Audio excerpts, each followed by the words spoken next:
누가복음 3장입니다. PPT를 제가 오늘 준비하지 못해서 바로 그냥 한 구절 한 구절 같이 읽으면서 이야기를 하도록 하겠습니다.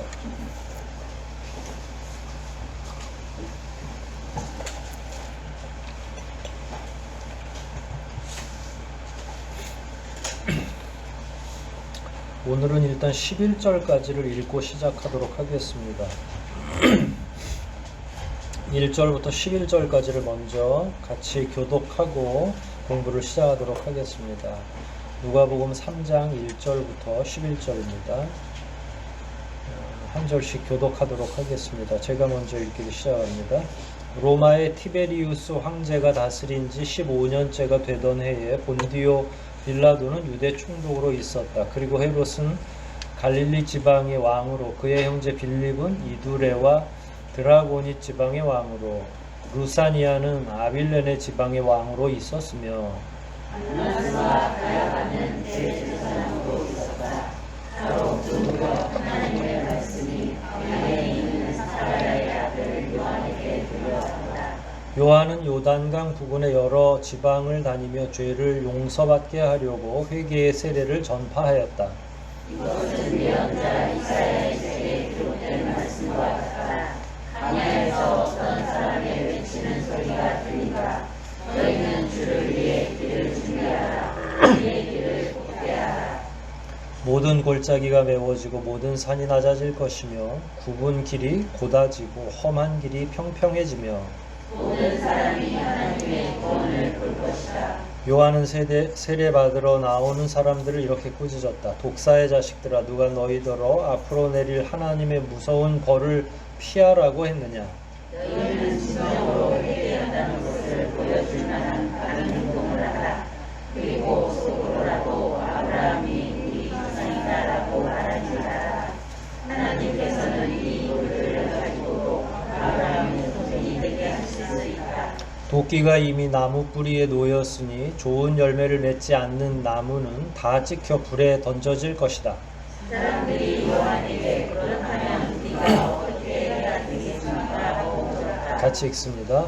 그래서 요한은 그들에게 옷을 두 벌 가진 사람은 없는 사람과 나누어하고 먹을 것도 그와 같이 나누어 먹어야 한다 하고 대답하였다.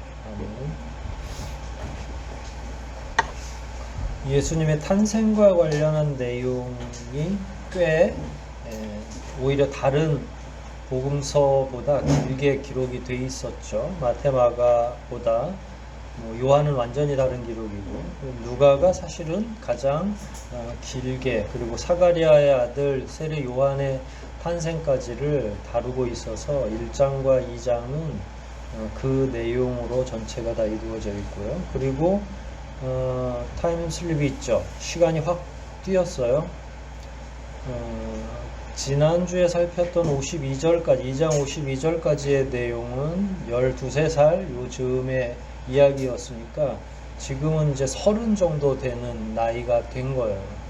예수님이 완전하게 이렇게 성인이 된 그런 상태의 사역이 이제 드디어 시작이 되는데, 또 예수님 사역 직전에 앞에 1장에서 사가랴의 아들 세례 요한의 탄생과 관련한 내용이 먼저 있고, 그 다음에 예수님의 탄생 고지가 있는 것처럼 이번에도 역시 3장 앞부분에서는 세례 요한이 먼저 등장하고, 그 다음에 바로 또 예수님의 사역이 또 이렇게 엇갈려서 등장하도록 그렇게 이야기 구성이 되어 있어요. 아마 이거는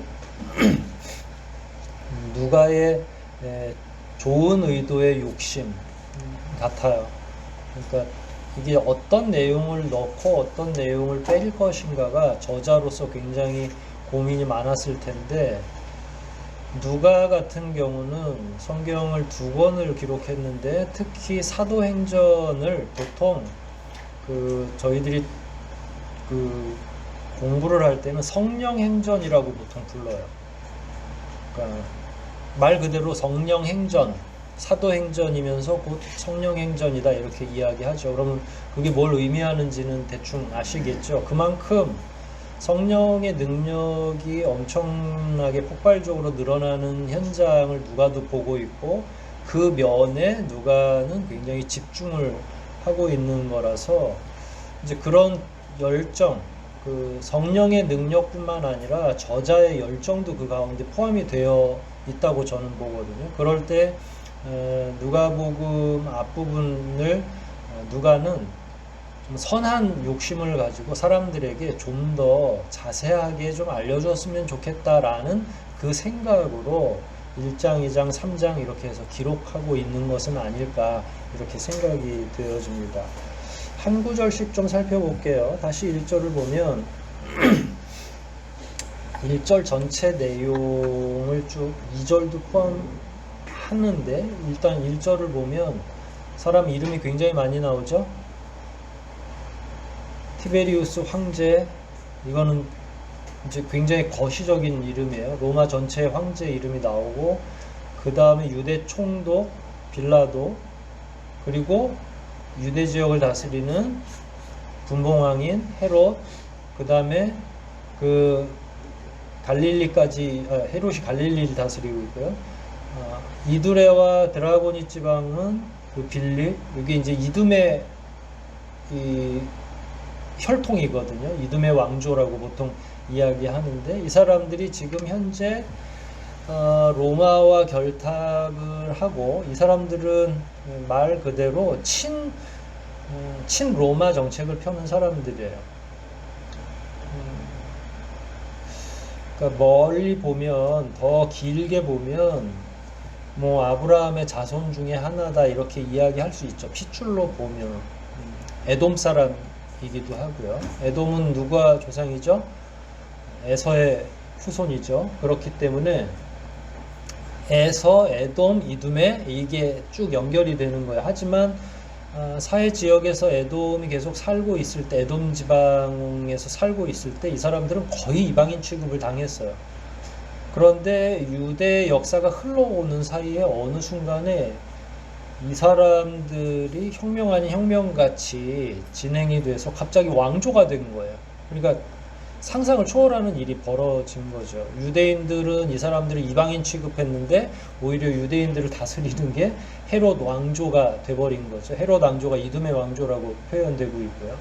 그러니까 그런 정치적 상황이 펼쳐져 있는, 그러니까 막 쉽게 표현하면 거미줄처럼 다 정치적인 상황이니 뭐니 다 모든 게 얽혀 있어요. 위로는 로마 황제부터 밑에는 이두메 왕조가 자기네들을 다스리고 있는 거. 원래 그 자기네 정통성을 가지고 있지 않은 왕조죠. 이런 걸 왜 썼을까요? 누가는 계속 왜라는 질문을 하는 게 성경 공부에 도움이 됩니까? 왜 썼을까요? 네, 역사적 사실인 거를 명확하게, 그러려면 좌표를 정확히 찍어줘야 되는데, 수신자가 누구예요? 이 책의 수신자가? 데오빌로 각하죠. 데오빌로 각하는 결국 그 로마 문화권 안에 있는 사람이고, 누구보다도 이런 정치적인 이름들이 그 사람 상대편에게는 익숙한 거죠. 그렇게 이런 방식으로 기술을 하는 것 자체는 상대편에게, 읽는 사람에게, 특히 읽는 사람이 각하라고 했으니까 하나님을, 그러니까 이게 이제 진짜 하나님이었는지, 데오라는 건 헬라어에서 신을 의미하는 거니까 뭐 제우스 신을 의미하는 건지, 뭐 아무튼 신을 필로라고 하는 거 사랑한다는 의미거든요. 그러니까 신을 사랑하는 자라는 이름을 가진 그 사람에게 이게 편지로 보내준 거니까, 그 사람이 아무튼 로마 문화 안에 살고 있고 로마 정치 안에 살고 있고 각하라는 말을 쓴 걸로 봐서는 아주 하급 공무원은 아니니까, 그러면 티베리우스 황제라고 하는 진짜 이름이나 이런 정치적인 포지셔닝을 명확하게 이야기함으로 인해서 나중에 읽는 데오빌로 같은 경우는 이게 아무튼 그 30년 어간에서 일어난 일이라면, 기록 자체는 이거를 읽게 된 건 50년, 60년 이런 사이거든요. 뭐 복음서가 아무리 빨리 기록이 됐어도 45년 이후에 기록이 된 거니까 그러면 15년, 20년 정도 뒤에 읽는 거예요. 이 성경을 데오빌로가. 그랬을 때, 아, 그때는 정말로 여기 티베리우스가 황제였지 이런 생각을 하고서 그럼 지금 이 얘기가 이게 누가가 지어낸 얘기가 아니라는 말이야? 그러면 그때 이게 정말로 팩트로 존재했던 거야? 이렇게 느끼도록 해주는 거죠. 더 공교로운 건 누가는 계속 이 방식으로 기술을 해요. 1장 한번 볼까요? 누가복음 방금 전에 우리가 읽었던 그런 이름처럼 한번 여러분들이 찾아보실래요? 1장 앞부분에 있어요.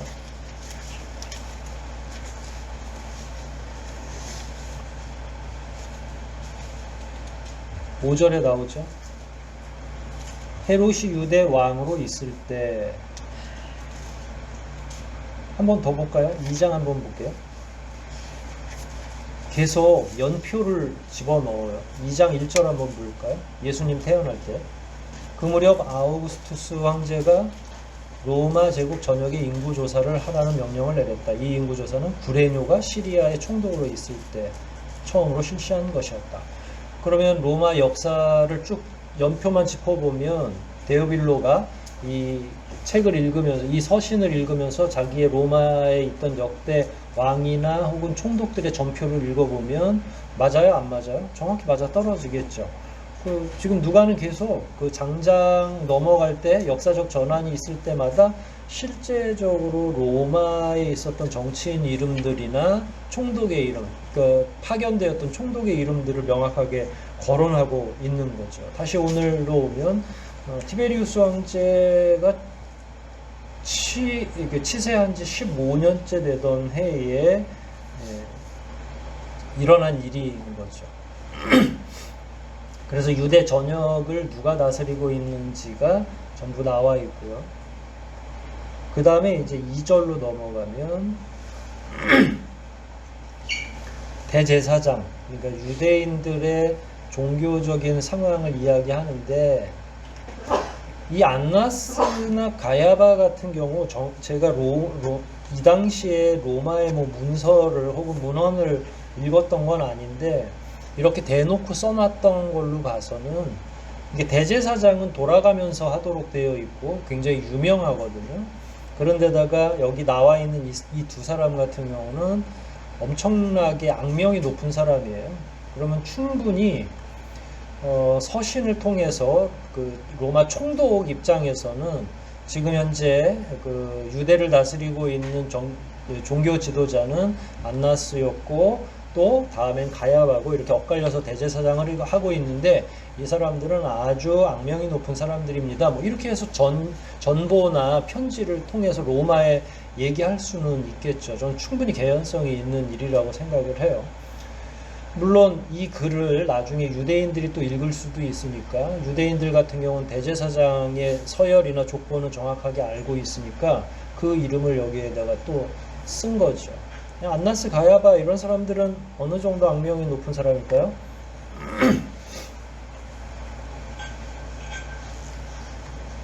역사적 기록을 보면 뭐 살인하는 건 뭐 그냥 본인이 죽이진 않고요. 그 자객을 보내는 거죠.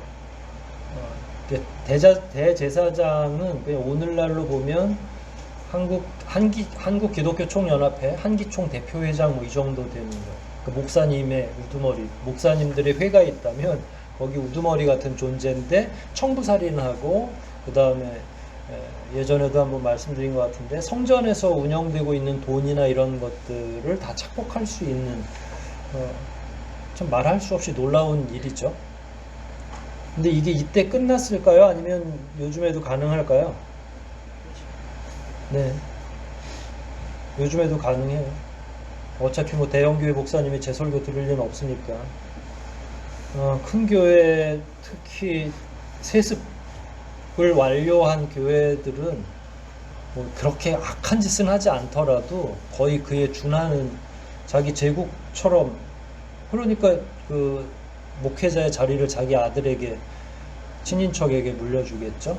명성교회 그랬고 금난교회 그랬고 뭐 두루두루 다 절대로 하나님이 기뻐하실 일은 아니에요. 또는 교우들, 그러니까 교인들이 그것에 대해서 명확하게, 그래서 막 교회가 분열이 되기도 하고 그러죠. 근데 이미 이제 목사님이 그렇게 계속 교육을 시켜 놓은 건지, 이 세상에 대한민국의 목회자가, 거기를 이어받을 목회자가 자기 아들밖에 없다는 사실로 계속 이야기를 한 건지는 모르겠습니다만은, 담임 목사직 세습은 하나님이 정말로 기뻐하지 않을 것 같아요. 다만 저 시골이나 어디에 아무리 오시라고 해도 오지 않는 지역들이 있잖아요. 농촌 지역이나 너무 어려운 지역, 한 달에 사례비 뭐 50만 원, 100만 원 주는데 아이 세넷 끌고 어떻게 거길 가겠어요. 정 안 되면 저 투잡이라도 뛰어야 되는데, 그러면 서울에서 작은 교회라도 개척하고 뭐 이러는 거지. 그러니까 그런 교회는 얘야 우리 기다려도, 나는 지금 75세인데, 원래 70세 은퇴인데 75세인데 어떻게 해야 되냐, 은퇴도 못하고 너라도 해라, 이렇게 하면은 그야말로 자식이 담임 목사직 세습을 할 수도 있겠죠. 근데 지금 담임 목사직을 세습하는 교회들은 다 어떤 교회예요? 네, 다 비자금 있는 교회죠. 제가 얘기했잖아요. 교회하고 비자금이라는 말이 어떻게 어울릴 수 있느냐. 그건 모르겠어요. 요새 하도 그런 일이 너무 많이 일어나가지고 우리가 정신이 나간 건지, 아니면 그 사람들이 이상한 건지, 내가 잘못 생각하고 있는 건지, 그 사람이 맞는데 괜히 내가 민감하게 살아가는 건지 막 이렇게 헷갈릴 때도 있는데, 뭐 하나님이 다 알아서 심판하시겠죠. 여하튼 제 판단에는 예나 지금이나 악한 종교 지도자들이 있는 것 같아요. 그거는 하나님께서 정말로 기뻐하시지 않을 것 같고, 그러다가 아주 성결한 이름이 나오죠. 2절에 계속. 바로 그 무렵 하나님의 말씀이 광야에 있는 사가랴의 아들 요한에게서 들려왔다. 이렇게 표현하는 게 낫겠네요. 어디에 있었다고요? 광야. 되게 재밌는 건 1절과 2절 전반부까지 거론된 이름들은 다 어디에 거주하냐면 다 도시 중심으로 이야기한 거예요. 이 지역, 이 도시 이렇게 해가지고. 근데 세례 요한은 그 허를 찌르듯이 도시에 있지 않고 광야에, 그 요단강을 중심으로 해서 오르락 내리락 하면서 그 근처에 형성되어 있는 촌락에 있는 사람들, 원래 사람들은 다 서울에 있는데 저기 뭐 남양주 한강 옆으로 가가지고 거기 저 판잣집 짓고 있는, 아주 옛날로 보면 그런데 쫓아다니면서 전도하고 있는 거죠. 전도도 사실은 여기서 보면 회개의 세례를 베풀었다 이렇게 표현이 되고 있으니까, 이제 한편으로는 하나님의 준비성이 있는 거죠.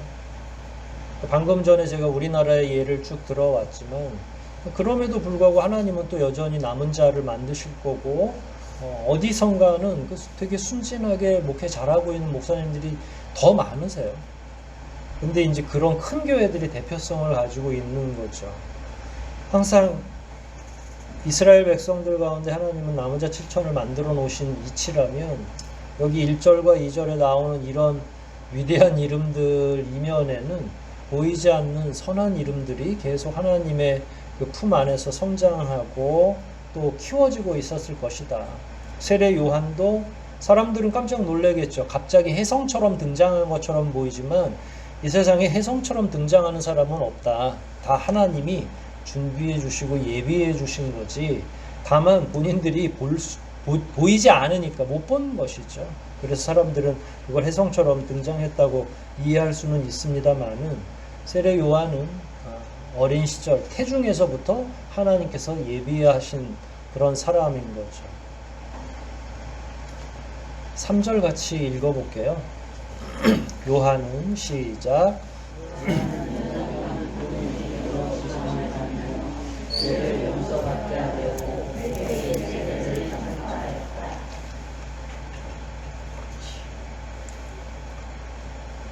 회개의 세례는 뭘까요? 왜 회개의 세례라고 썼을까요? 회개의 세례 말고 또 다른 세례도 있나요?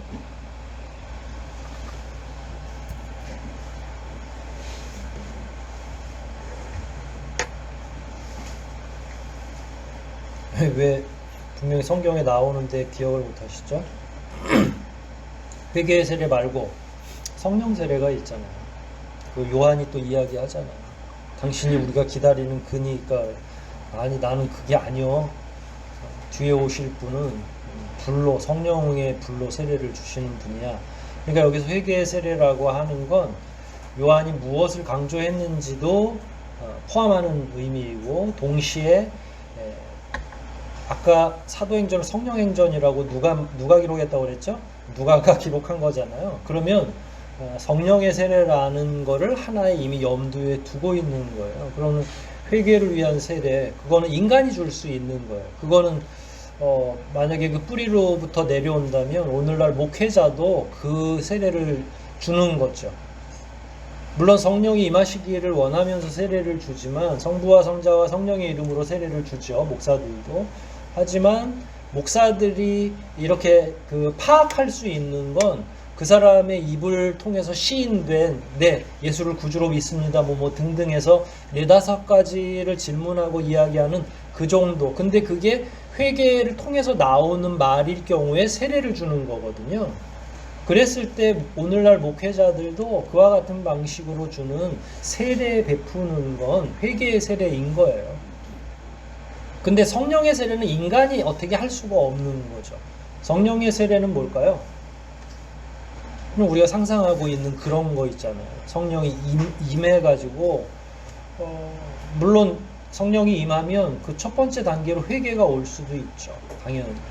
그리고 나서 성령의 은사를 받기도 하고, 어떤 분은 뜨겁게 받았다고 하기도 하고, 다양한 은사들을 받을 수도 있는 거고요.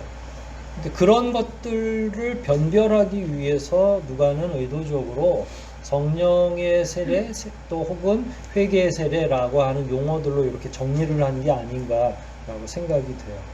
그 요단강 근처의 강변 근처에서 했다고 했죠. 근데 원래 이스라엘 백성들은 어디에다 머물러요? 다 저 위에 예루살렘 중심, 우리나라 수도 서울에 있는 것처럼 꾸역꾸역 그 동네로 가서 많이 사는 거고요. 그러면 이런 강가나 광야 근처, 아까 2절에서는 광야라고 했거든요. 그런데 광야하고 그 요단강하고는 가까워요. 그러니까 그런 데서는 주로 누가 살까요? 가난한 사람들, 우리 같은 사람들이 사는 거죠. 그러니까 처음부터 등장하자마자부터 세례 요한은 그 지역으로 간 거예요. 그리고 나서 4절에 광야의 소리가, 나는 소리요 라고 하는 말이 있죠. 이건 예언자 이사야의 책에 기록된 말씀과 같다. 광야에서 어떤 사람이 외치는 소리가 들린다. 너희는 주를 위해 길을 예비하라. 그의 길을 곧게 하라. 5절 6절까지 읽을게요. 모든 골짜기가 메워지고 모든 산이 낮아질 것이며 굽은 길이 곧아지고 험한 길이 평평해지며 모든 사람이 하나님의 구원을 볼 것이다. 이게 이제 외치고 있는 건데, 외치는 내용과 동시에 예언된 내용이에요. 이사야가 누군가 광야에 외치는 자가 등장하면 끊임없이 사람들을 책망하기도 하고 책동하고 또 칼을 주러 온 것처럼, 그건 예수님의 일이긴 하지만 사람들에게 분쟁의 씨앗을 먼저 던져주는 역할을 할 거다. 하지만 그렇게 됨으로 인해서 그 뒤에 오시는 이가 임박했다는 사실을 알게 될 거고, 결국은 시간차는 나지 않아요. 그게 이렇게 겹쳐 있는 시간이라서 세례 요한의 등장이나 예수님의 등장은 같은 시간이거든요.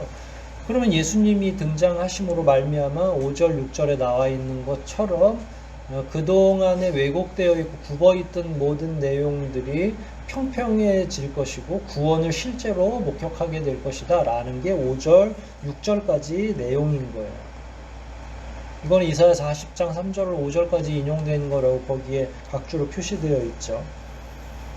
아까 말한 것처럼 혜성처럼 나타나는 경우는 하나도 없고, 하나님이 다 예비하시고 적절한 하나님의 시간표에 의해서 이때쯤 나아가야 되겠구나 라고 생각하면 그 사람을 하나님께서 감동시키는 거죠. 안에서 그 내적인 자기 음성을, 하나님의 음성을 듣게 됨으로 인해서 이제 활동하기 시작을 하는 거고, 그러면서 이제 나가서 진짜로 외치기 시작하고 또 행동으로 하는 거죠. 근데 참 재미난 건 3장 마지막 부분을 보세요. 3절, 죄송해요. 죄를 용서받게 하려고 하는 회개의 세례를 전파했다. 그러니까 용서받게 하려고 회개의 세례를 전파한 거죠. 기억하시고 7절을 읽을게요. 시작.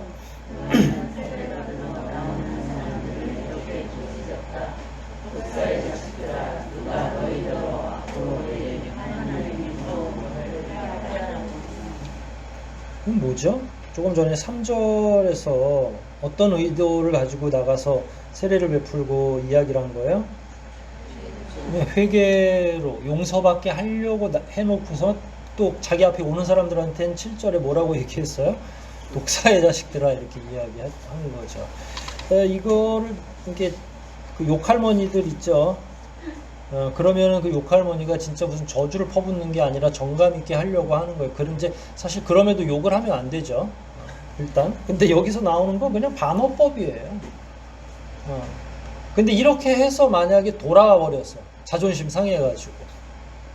아까 그런 말씀을 드렸죠. 성경이 우리를 온화하게 안아주실 수도 있지만 따끔하게 징계하고 야단칠 수도 있잖아요. 근데 속이 깊지 않은 청중 입장에서는 이게 이제 소갈치가 밴댕이 소갈치인 사람들은 그렇게 야단치는 걸 제대로 이해해요? 아니면 왜곡해요? 근데 왜곡하고 노여워하고 가버리겠죠. 세례 요한이 던진 이 화두는 그런 어떤 시금석 같은 거죠. 이 독사의 자식들아라고 해도 자기 죄가 이미 세례를 통해서 혹은 메시지를 통해서 드러났을 때는 그래 맞아 이래야지. 아니 갑자기 또 그러다가 지가 뭔데 우리한테 욕을 하고 그래 이러면 이제 이건 뭐 구원받기가 참 어려운 거예요. 아직도 여전히 쓴 그 가시 같은 게 쓴물이 이 안에서 솟아오르기 때문에 그런 감정들이 솟구치는 거잖아요. 저는 세례 요한이 그걸 자극시키고 있다고 생각을 해요. 반어법이면서 동시에 만약에 정말로 당신들이 회개했다면 이 정도 말은 당연한 걸로 자장가로 받아들여야 되는 거고, 만일 내가 하는 이 욕설이 당신들에게 왜곡되게 들리고 노엽게 들린다면 당신들은 여전히 그 안에 굉장히 강한 반항하려고 하는 하나님의 말씀이나 성령의 역사에 반하려고 하는 태도가 아직 숨겨져 있는 것이다 라고 하는 표현인 거예요. 이 7절은. 그러니까 되게 중요한 구절인 거죠. 근데 한마디 한마디가 요한은 이게 자기 메시지이기도 하거든요. 무슨 말이냐면 누가 너희더러 앞으로 내릴 하나님의 무서운 벌을 피하라고 했느냐 그러면 와서 세례받고 회개하면 어떻게 할 수 있다는 거예요? 피할 수 있다라는 말이에요. 사실은 요한은 아무에게나 다 피하게 하고 싶진 않으니까 이렇게라도 얘기해서 거기서 만약에 꺾이는 자가 있으면 돌아가는 거죠. 자기가 노여워서. 그러니까 요한이 거절하는 게 아닌 거예요. 본인이 거절해서 가는 거죠. 난 도저히 이 말씀을 수용 못하겠다 이러면 이제 거절하고 돌아가는 거고, 그렇지 않으면 계속 거기에 머리 숙이고 요한의 설교 하나하나를 듣고 세례받고 회개하고 하는 거죠. 8절 볼게요.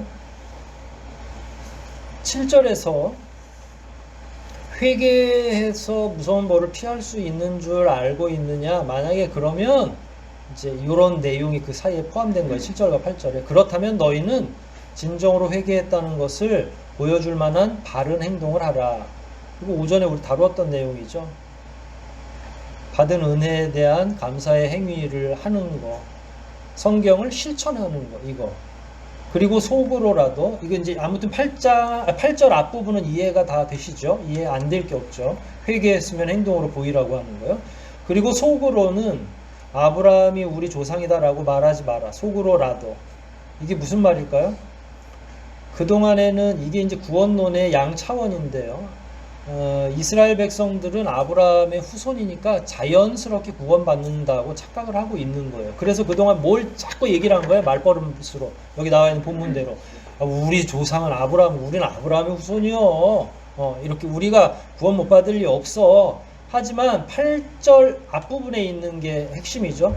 진정으로 회개했다면 보여줄 만한 행동이 있어야 되는 거예요. 그런데 이스라엘 백성들은 그동안 뭘로 때운 거예요? 아브라함 이름으로 때운 거죠.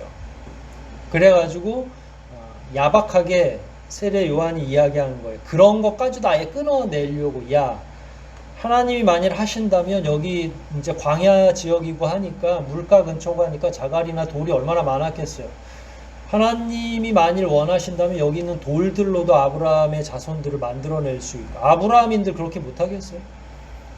아브라함도 굴러가는 돌 같은 사람이었지, 그 사람이 구원받을 만한 신앙이 있었던 사람은 아니었잖아요. 그러니까 그 표현인 거예요. 그러니까 참 유대인들은 7절에서도 자존심이 상했지만 8절에서는 이거는 자아 정체성에 혼란이 오는 거거든요. 왜냐하면 자기들은 여태까지 그 생각으로 버티고 왔는데 이제 조상도 무시하라는 거예요. 그 조상의 그 공덕으로 구원받을 수 있는 게 아니라 너희들이 진짜 믿는 그 믿음의 삶으로, 실천으로, 너희들이 가지고 있는 깨달음의 결과로 구원을 얻는 것이야 라고 하는, 이건 예수님의 복음하고 똑같은 거잖아요. 그러니까 그 길을 예비하는 게 맞는 거죠. 굉장히 명쾌한 이야기를 했지만 유대인들, 듣고 있던 유대인들 입장에서는 매우 불쾌한 이야기가 분명하다라는 거예요. 그리고 나서 9절 보면 임박한 종말에 대한 이야기가 나오죠. 도끼가 이미 나무 뿌리에 있다. 그래서 좋은 열매를 여기 좋은 열매는 다시 8절의 바른 행동하고 똑같은 거예요. 그쵸? 행동하지 않는 건 다 그렇게 되는 거죠. 다 찍혀, 맺지 않는 나무는 다 찍혀 불에 던져질 것이다. 그러니까 바른 행동이 없다면, 회개에 맞는 열매가 없다면 결국 구원받지 못한다라고 하는 거예요. 아침에도 말씀을 드렸다고 했죠. 사람들이 요한에게 그러면 우리는 어떻게 해야 되겠습니까? 라고 질문했죠. 이거 당연한 질문이에요. 그러면 구원받을 만한 이름이 따로 있는 것도 아니고 아브라함의 후손이라고 하지 말라고 그랬으니까, 그런 얘기는 딴 데 가서 하라고 그랬으니까, 그러면 어떻게 하라는 거예요? 그리고 도끼가 바로 나무 등치 밑에 있다고 하는데 우리는 그럼 잘려 나가야 되는 겁니까? 어떻게 해야 되는 겁니까? 이렇게 이제 마음이 다급해진 거겠죠. 어떻게 하면 좋겠어요? 대답을 하죠. 11절에 뭐라고 대답합니까? 같이 읽게요. 읽어볼게요. 같이. 자, 다 잠을 깨우세요. 자기의 잠을. 제가 3분 정도가 하늘에 올라갔다 내려왔다 올라갔다 내려왔다 그래요.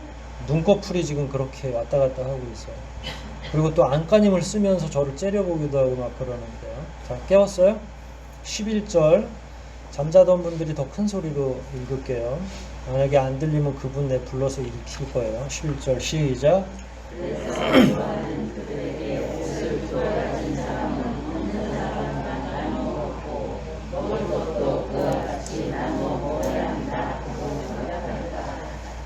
이 구절은 산상수훈 가운데 들어가도 전혀 이상하지 않은 구절이죠. 그러니까 예수님이 말해도 똑같은 말을 할 수 있는 거예요. 무슨 대답인지 아시겠죠? 이건 8절의 결론이에요, 사실은. 바른 행동을 그럼 실제적으로 어떻게 할 것이냐라고 하는 거잖아요. 근데 사실 이 당시에 옷이라고 하는 건 어떤 의미 있을까요? 제가 가능하면 결심한 게 있다고 그랬었죠. 옷을 더 이상 사지 않았으면 좋겠다라고. 너무 많아요. 가지고 있는 옷들이. 누구나 다 비슷할 것 같아요. 그러니까 근데 예전에는 한 벌이에요. 단벌 신사라는 말이 있잖아요. 우리나라 말에도. 근데 여기는 그냥 담요 같은 거 하나 이렇게 덮어 쓰고 있는 거죠. 그야말로. 담요를 반으로 접어서 가운데 동그랗게 구멍 내서 머리 쏙 넣고 허리띠 동이면 그냥 그게 그 당시 옷 같은 거죠. 뭐 직조해가지고 짜기도 하고 해서 만드는 게 보통 그렇게 이렇게 겉으로 두르는 것처럼 되어 있는, 뭐 속옷이 변변하겠어요? 뭐가 있겠어요? 그래서 원래 옷을 그리고 2벌씩 막 이렇게 가지고 다닐 형편이 안 되는, 대부분이 가난했기 때문에. 그런데 또 나누라고 해요. 이게 의류나 이거는 의류뿐만 아니라 의식주가 이 가운데 다 포함되어 있는데 이렇게 적을 경우에는 핑계가 되게 많아요. 될 수 있는 핑계가 나누지 못하는 핑계가. 그러면 먹는 것도 그렇죠. 빵 두 쪽 있는 사람이 근데 빵을 두 쪽 가지고 있는 사람 입장에서 뭐 다음 끼니나 혹은 누군가를 내가 원하는 사람을 주고 싶어서 가지고 있는 핑계들이 늘 있거든요. 이건 또 다음에 아껴서 먹어야지 그랬는데 떡하니 선생님이 와가지고 야 두 쪽 있잖아 하나는 나눠줘 그러면 아니요 저는 이걸 사실은 다른 사람하고 나누고 싶었어요 라든지 우리의 요즘의 핑계들이 그런 종류의 핑계거든요. 사실은 시간 내라고 하면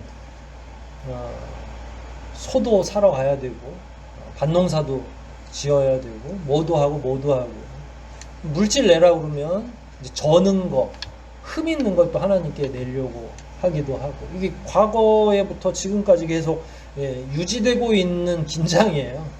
그랬을 때 세례 요한이 요구하는 건 굉장히 근원적인 잣대라는 거 하나님의. 그러니까 하나님의 기준이 뭐 어마어마한 게 아니라 엄청난 걸로 우리가 바른 행동을 보여줄 수 있는 게 아니라 되게 단순한데 사람이 그 단순함 끝에 있는 유혹에 걸릴 수 있는 거 있죠. 의식주. 그리고 심지어 그건 나도 뭐 그렇게 부유하지가 않아. 그리고 얼마든지 핑계도 될 수 있어. 하나님 근데 그거 그러니까 진정한 헌신은 마지막 것을 드리는 것이다 라고 하는 그 배영규 목사의 마지막 그 유훈이 있었죠. 진짜 자기의 최고 마지막 것 정말로 중요한 걸 드리는 걸 진정한 헌신이라고 생각한다는 거예요. 성경이 우리에게 요구하는 것도 그거죠. 하나님이 지금 우리를 시험하시는 거거든요. 하나님도 아세요. 우리가 그렇게 부유하지 않다는 거. 우리가 분주하고 바쁘다는 거 다 알고 계시지만 하나님이 툭 던지는 거죠. 두 개 있잖아. 그래도 두 개가 있잖아. 라고 그냥 얘기하시는 거죠. 그럴 때 우리가 어떤 반응을 보이느냐라는 거. 그리고 말씀한 것처럼 이 구절은 8절의 결론인 거예요. 8절의 바른 실천. 회개한 자가 보여줘야 될 바른 행동은 어떤 것이냐라고 하는 거죠. 그러니까 하나님도 알면서도 또 우리를 이렇게 긴장시키고 우리로 하여금 그 굉장히 천박한 대답을 할 수 있는 궁지로 하나님이 몰아가시는 거죠. 우리가 하는 대답이 되게 얄팍한 대답이 될 수 있거든요.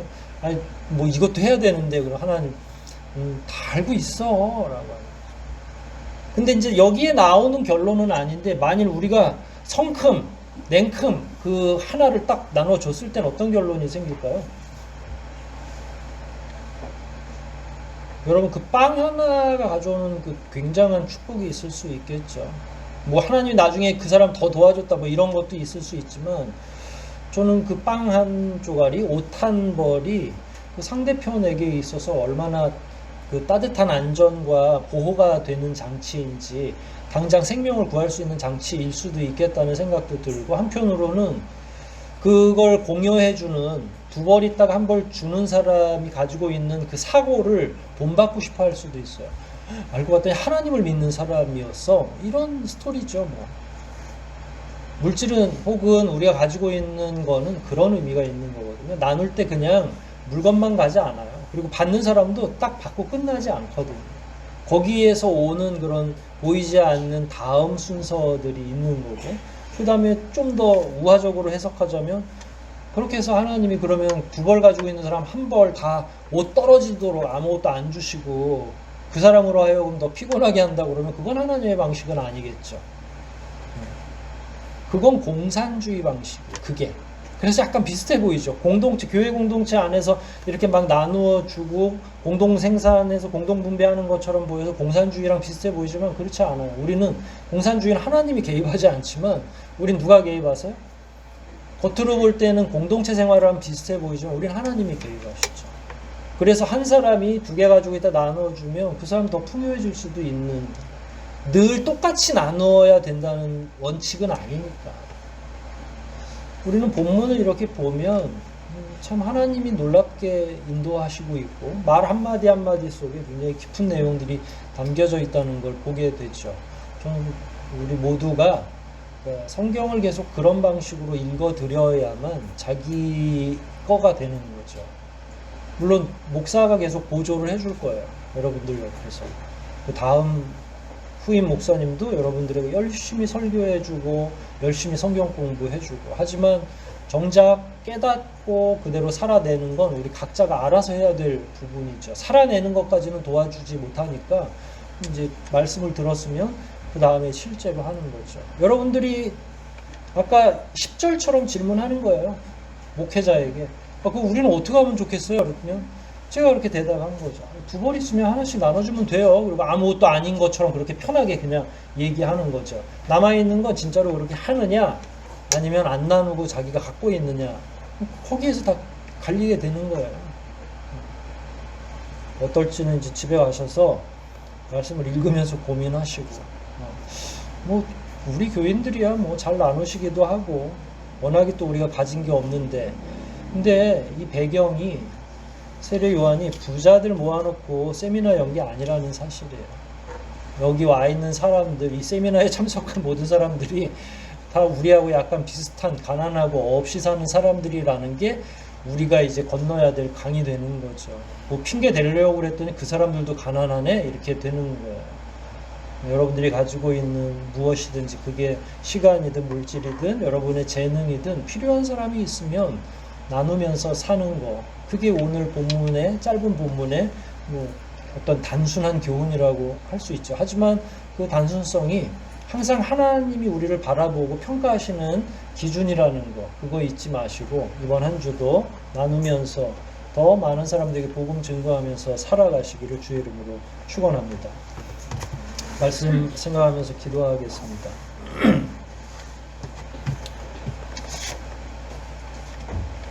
하나님의 말씀을 가지고 있는 사람들이 그 말씀을 증거할 때 때로는 야박한 것처럼 보여도 그만큼 시급하고 그만큼 그 문제가 중요하기 때문에 그렇게 증거하는 거거든요. 세례 요한이 독사의 자식들이라고 야단쳤지만 반어법이죠. 그럼에도 불구하고 와서 복음을 듣고 회개하고 그 합당한 열매를 맺으라고 하는 그 이야기입니다. 저하고 여러분도 하나님의 말씀에 더 귀를 기울이고 우리가 받은 은혜가 있다면 그 은혜를 나누는 것, 우리에게 조금이라도 남는 게 있다면 주변 사람들과 지혜롭게 나누는 방식을 잘 배워서 하나님이 원하는 그리스도인으로 끝까지 살아가게 해달라고 이 시간 통성으로 기도하시겠습니다.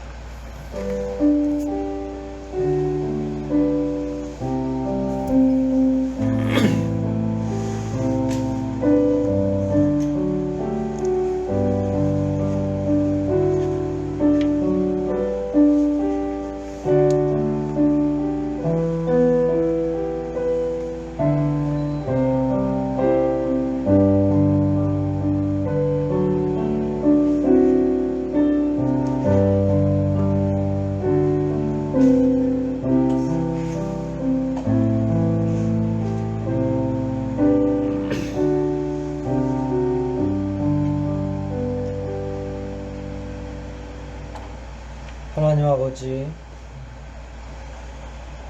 말씀은 매우 간단 명료하고 단순한데 우리의 삶이 복잡하고 우리의 생각이 복잡하여 하나님의 말씀을 온전하게 순종하지 못하는 때가 많이 있습니다.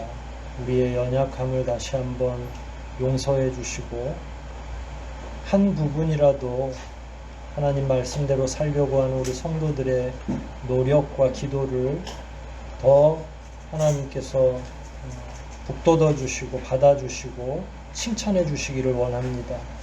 여러 가지 어려운 형편 가운데에도 교회를 지키고 또 많은 사람들을 위해 애써 중보하고 있는 우리 교우들의 기도를 기억해 주시고 본문에 나와 있는 것처럼 앞으로의 인생도 바른 실천, 바른 신앙, 바른 회개의 모습을 보이며 살아갈 수 있도록 은혜를 더하여 주시옵소서. 오늘도 우리에게 베푸신 말씀의 은혜를 감사하며 모든 말씀 구주 예수 그리스도 이름 받들어 기도하옵나이다. 아멘. 하늘에 계신 우리 아버지, 거룩히 여김을 받으시오며 나라의 마옵시며 뜻이 하늘에서 이룬 것 같이 땅에서도 이루어지이다. 오늘날 우리에게 일용할 양식을 주옵시고 우리가 우리에게 죄 지은 자를 사하여 준 것 같이 우리 죄를 사하여 주옵시고 우리를 시험에 들게 하지 마옵시고 다만 악에서 구하옵소서. 대개 나라와 권세와 영광이 아버지께 영원히 싸움나이다. 아멘.